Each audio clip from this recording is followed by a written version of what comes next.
नमस्कार दोस्तों, Jharkhand live news में आपका स्वागत है। अपने आसपास के क्षेत्र की न्यूज को देखते रहने के लिए चैनल को सब्सक्राइब कर बेल आइकन बटन को दबाएं। साथ ही इसके सभी वीडियो को लाइक कमेंट कर ज़्यादा से ज़्यादा शेयर कीजिए। गठबंधन में खींचतान के बीच कांग्रेस का ऐलान, झारखंड के 3 सीटों पर उतारे प्रत्याशी। हाल ही में भाजपा से कांग्रेस में शामिल हुए जेपी भाई पटेल को हजारीबाग और पार्टी के पूर्व अध्यक्ष सुखदेव भगत को लोहरदगा से टिकट दिया। अब समाचार विस्तार से। न्यूज को पूरा जानने के लिए वीडियो को अंत तक देखें। झारखंड में इंडिया के घटक दलों में सीटों को लेकर चल रही रस्साकसी के बीच बुधवार देर शाम कांग्रेस ने राज्य की 3 सीटों के लिए प्रत्याशी का ऐलान कर दिया। खूंटी से कालीचरण मुंडा को प्रत्याशी बनाया गया है। वहीं हाल ही में भाजपा से कांग्रेस में शामिल हुए जयप्रकाश भाई पटेल को हजारीबाग और पार्टी के पूर्व अध्यक्ष सुखदेव भगत को लोहरदगा से उम्मीदवार बनाया है। झारखंड में इंडिया के घटक दलों में सीटों को लेकर चल रही रस्साकसी के बीच बुधवार देर शाम कांग्रेस ने राज्य की 3 सीटों के लिए प्रत्याशी का ऐलान कर दिया। खूंटी से कालीचरण मुंडा को प्रत्याशी बनाया गया। वहीं हाल ही में भाजपा से कांग्रेस में शामिल हुए जयप्रकाश भाई पटेल को हजारीबाग और पार्टी के पूर्व अध्यक्ष सुखदेव भगत को लोहरदगा से उम्मीदवार बनाया है। दिल्ली में सीईसी की बैठक के बाद कांग्रेस के राष्ट्रीय महासचिव ने केसी वेणुगोपाल ने तीनों नामों का ऐलान किया। बैठक में कांग्रेस अध्यक्ष मल्लिकार्जुन खड़गे, कांग्रेस संसदीय समिति की चेयरपर्सन सोनिया गांधी, महासचिव केसी वेणुगोपाल और स्क्रीनिंग कमेटी के चेयरमैन केपी राणा के अलावा झारखंड के प्रभारी गुलाम अहमद मीर, झारखंड प्रदेश कांग्रेस के अध्यक्ष राजेश ठाकुर और झारखंड कांग्रेस विधायक दल के नेता आलमगीर आलम शामिल हुए।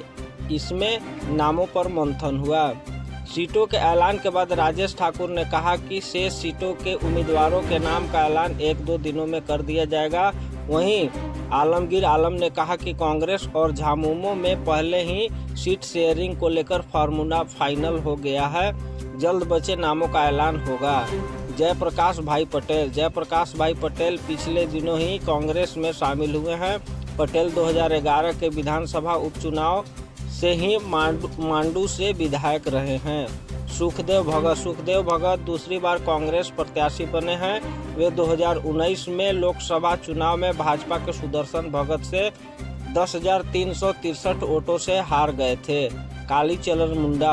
कालीचरण मुंडा खूंटी से तीसरी बार कांग्रेस के प्रत्याशी बनाए गए हैं। वे 2014 और 2019 में भी कांग्रेस के प्रत्याशी थे पर हार गए थे।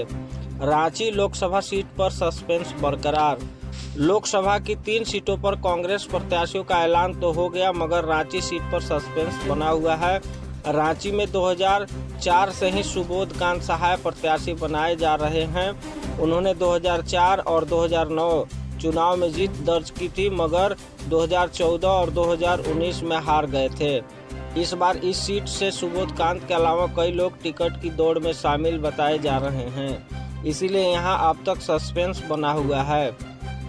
इसी बीच पूर्व सांसद राम टहल चौधरी बुधवार को ही कांग्रेस के झारखंड प्रभारी गुलाम अहमद मीर से दिल्ली में मुलाकात की है। पूर्व रजिस्ट्रार डॉक्टर अमर कुमार चौधरी ने भी मीर से मिल चुनाव लड़ने की इच्छा जताई है। केशव महतो कमलेश भी रांची सीट से ताल ठोक रहे हैं। ऐसे में सस्पेंस ज़्यादा बढ़ गया है। झारखंड में इंडिया के बीच सीट पर रस्साकसी।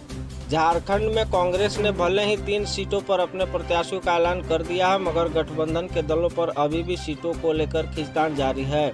महागठबंधन के घटक दल अपने अपने दावे कर रहे हैं। झामुमो जहां किसी प्रकार का कोई फार्मूला तय नहीं होने की बात कह रही है, वहीं राजद चतरा पलामू सीट खुद के खाते में आने का दावा कर रहा है, जबकि कांग्रेस सीटों पर प्रत्याशी फाइनल कर रही है। इसी बीच झामुमो महासचिव सुप्रियो भट्टाचार्य ने कहा कि अभी तकनीकी रूप से इंडिया में सीटों का बंटवारा नहीं हुआ है।